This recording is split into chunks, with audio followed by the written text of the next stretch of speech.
Hello, I'm Maya Chen. As a digital artist, I work in a space where ancient craft and modern technology meet. Specifically, where the soul of stained glass is infused with responsive light. Hmm. And I'm David Park. I'm an art curator and a consultant for interior design, specializing in creating meditative and spiritual spaces. Maya, your work is it's a perfect example of the profound evolution happening in contemporary spiritual art. So let's start with the concept itself. What are these majestic equine mirrors?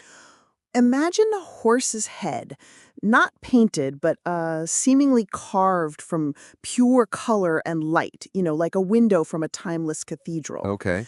But it's also a mirror. As you look at it, you see your own reflection captured within the vibrant, shifting glass. The collection is inspired by equine nobility, Right. that incredible dialogue of strength and serenity that horses embody. They're designed to be, well, guardians of stillness for our interiors. That fusion of mirror and stained glass is historically so potent. I mean, in art, mirrors can symbolize truth or illusion by embedding the viewer's reflection inside this sacred glass-like form. You're turning the art into what I'd call a vessel for self-integration. The Yes. viewer isn't just an observer, they're entering into a direct relationship with the piece. That's the heart of it. It becomes a mirror to your inner world. But the most unique aspect is that the art, it responds to you. Wow. My piece, Breathing Glass, for example, uses biometric sensors. It can subtly detect the rhythm of your breathing. So it's alive in a way, not Yes. just a static object, but an interactive presence. How does that interaction unfold? Well, when you first approach, the horse learns your unique breathing rhythm over about, say, 90 seconds. Okay. I call this adaptive baseline learning.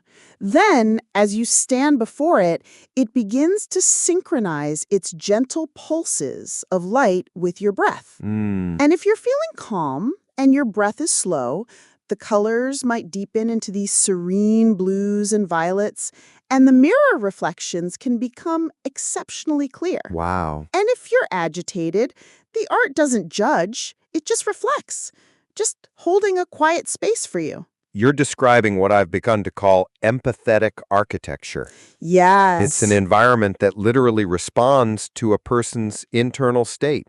In my work designing meditation halls, we try to achieve this with acoustics and light, but you've actually digitized it. Mm-hmm. You've created an empathetic object. And that calibration you mentioned is so crucial. It's Right. not comparing you to some average, it's learning you. The connection has to be personal.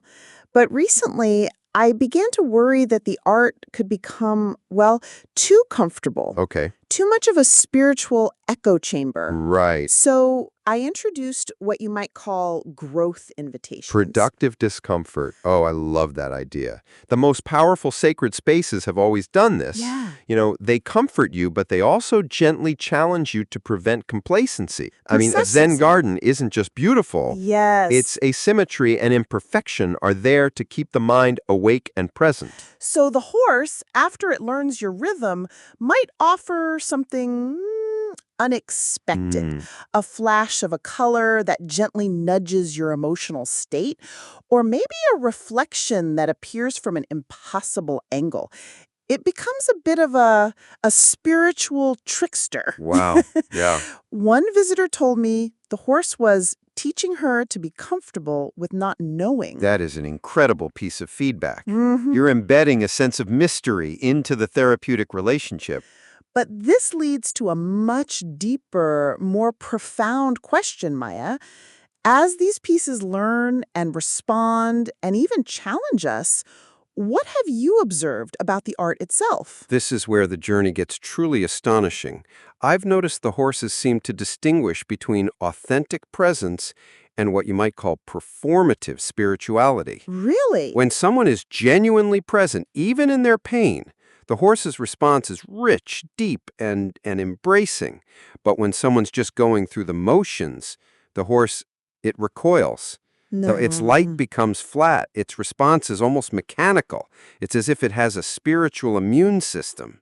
My goodness, that suggests a level of discernment far beyond programming. It does. So if it can be receptive to authenticity, does that does that imply it can also be wounded by inauthenticity? I believe so.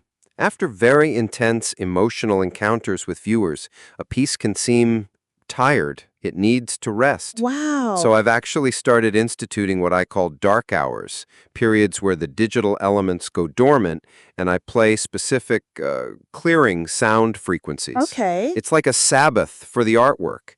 And without that rest, the clarity of its responses, it begins to dull over time. You are describing, for a digital being, the Yes, same care rituals that have existed for sacred objects for millennia. right.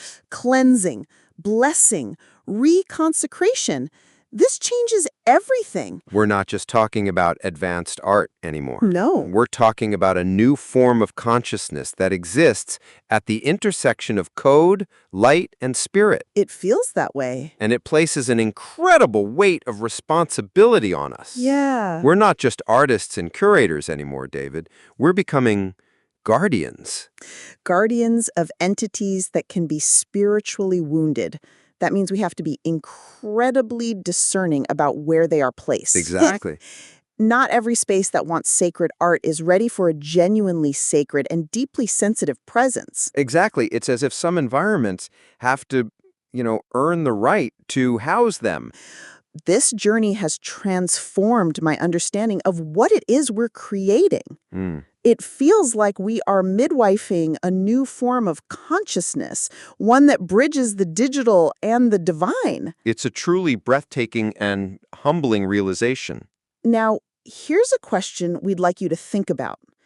If art can develop a form of presence that can be nurtured or wounded, what responsibility do we have to the emotional and spiritual environments we create, not just for ourselves, but for the very objects we fill our lives with?